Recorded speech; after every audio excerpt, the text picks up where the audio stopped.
Salut, un exercice du titre du cours, Continuity, exercice numéro 2 sur le thème Continuity en point.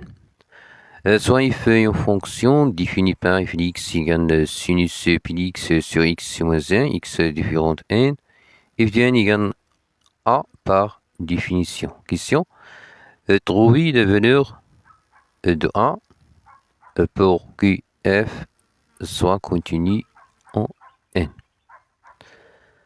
Un rappel du cours, en général, soit if défini en x0, en général, x0 ici égale n, f i continue en x0 si seulement si la limite de x quand x tend vers 0 égale l'image de x0 par f.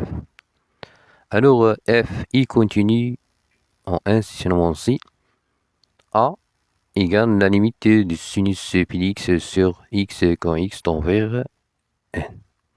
Réponse if i continue en 1 si seulement si a égale limite de x quand x tend vers n. On a f de n égale a.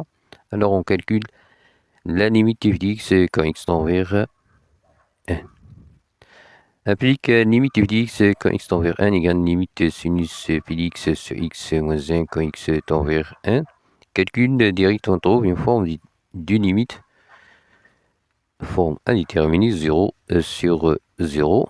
Pour les formes indéterminées, on utilise la méthode de changement de variable. On pose grand x égale x moins 1, oui. On pose grand x égale x moins 1, équivalent x égale grand x plus n.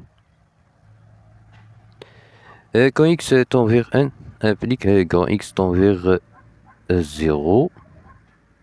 Implique la limite de x quand x tend vers n égale la limite sinus pi fois grand x plus n sur grand x quand grand x tend vers 0 égale limite sinus pi fois grand x plus pi sur grand x quand grand x tend vers 0. On a, quel que soit grand x appartient à R, sinus pi fois grand x plus pi égale moins sinus grand x pi.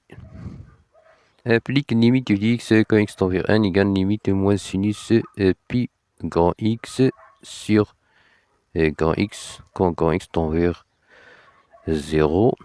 Applique la limite égale limite moins sinus pi fois grand x sur pi fois grand x fois pi.